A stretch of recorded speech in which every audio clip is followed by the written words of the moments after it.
Meanwhile, Mississippi taking matters into its own hands to put more money in the pockets of residents. The governor signing an historic bill this week to abolish the state's income tax, becoming the 10th state in the nation to eliminate income tax. Joining me now in a Fox Business exclusive is the governor of Mississippi, Tate Reeves. Governor, great to have you this weekend. Thank you so much for being here. Thank you, Maria. It's great to see you, and it's a great day to be an American, and it's a great day to be a Mississippian. Well, this bill has been in the works for 15 years. Tell us what it will mean for the Mississippi economy. Well, this is, Maria, this is our one big, beautiful bill in Mississippi. We've been working to cut taxes and moving towards eliminating the income tax, and I was finally able to sign a bill into law this week that over time gets us to accomplish exactly that goal. In Mississippi, we believe government ought to take less so that our people get to keep more of their money. And when you look at other states that have no income tax, you've seen a huge surge of individuals moving from high tax states to low tax states or no income tax states. Is that what you're expecting?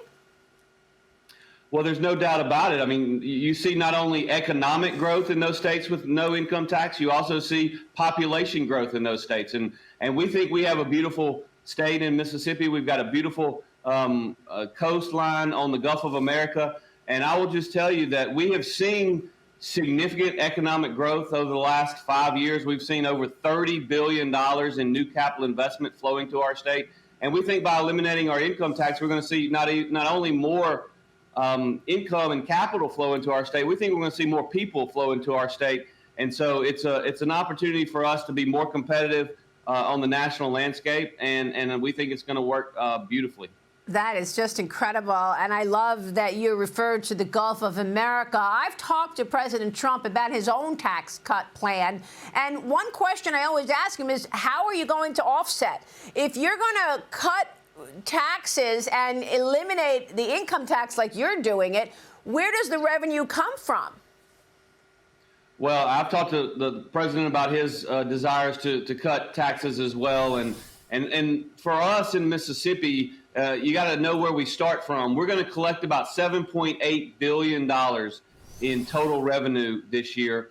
And our current budget spends just barely over $7 billion. So we have a $750 million annual surplus in the state of Mississippi. And so I believe that if you allow government to keep that $750 million surplus, they will find a way to spend it. But I think it's better for your economy to let individual Mississippians spend more of their money, which will then grow the economy. So the combination of more capital investment in our state, more job creation in our state, more income growth through per capita income growth, which Mississippi is in the third quarter of 2024 was the fourth fastest growing per capita income growth in all of America.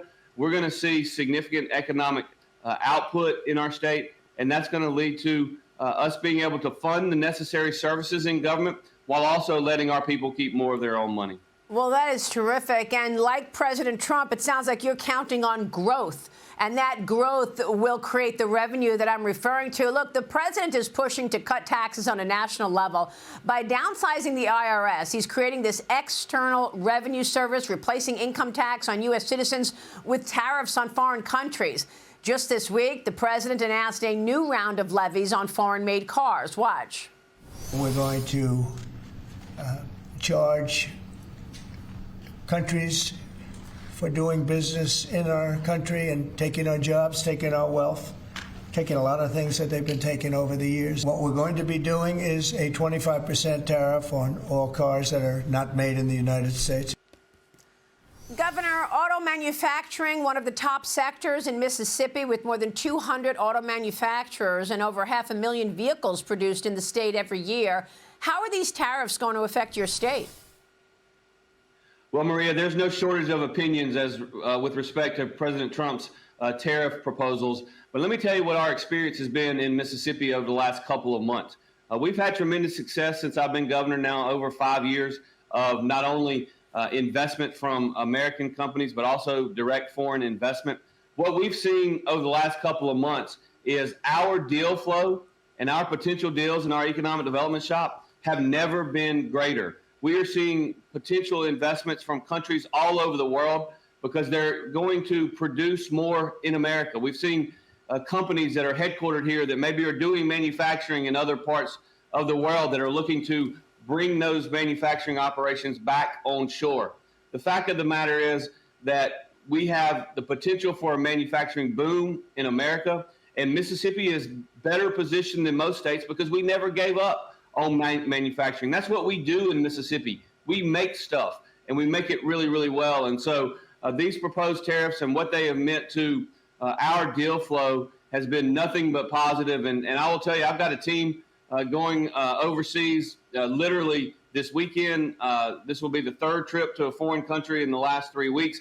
There are lots of opportunities out there for governors and for those in states that want to see manufacturing relocate in the United States, and that's been our experience. Wow, how wonderful that you never gave up the manufacturing part of the economy, because we need those supply chains here in America. President Trump, meanwhile, and Education Secretary Linda McMahon are pushing to improve U.S. education as well by moving the power back to the states. Watch. If we don't address the issues in education now and start getting our scores up, if we don't educate in the best way we can, we will be lost, and those generations will be lost. And so by having education at the best place where it can be, which is at the states, the local levels, with governors, with best practices and tools, which I hope the Department of Education can help supply for them, we'll do it. Governor, your state is a prime example of this as well. Your scores are up. Mississippi is now ranked #1 in the nation for gains in 4th grade reading and math. The New York Times even calling it the Mississippi Miracle. Congratulations. How did you do it? Well, thank you, Maria. We've worked really hard, but we initiated it with conservative reforms passing in our Mississippi legislature in 2012 and 2013.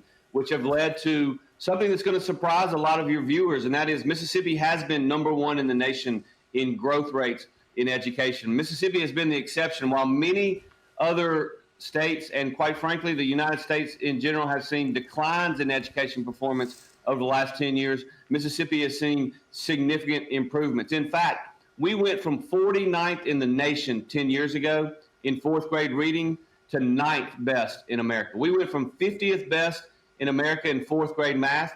We're now 16th best in America. And these conservative reforms, and this is really important because the education establishment, the coalition of the status quo will tell you, well, these conservative reforms only work for some students in some districts. Our experience in Mississippi has been exactly the opposite. If you look at African-American students in our state, 10 years ago, when compared to their peers in the other 49 states, our black 4th graders scored 45th best in America. Last year, our black 4th graders, when compared to their peers, scored 3rd best in America. The point, Maria, is conservative reforms work for all kids in all school districts, and that's been our experience, and it's something that is helping lead our economy to growing, because when you have the smartest 4th graders in the entire southeastern United States, which Mississippi does today, then in 10 years, you're going to have the smartest workforce in the southeastern United States. And that's why we've seen a booming economy here in Mississippi. Wow, that is just incredible. Governor, great job. We so appreciate you talking about it with us this weekend. Congrats to you. Thank you, sir.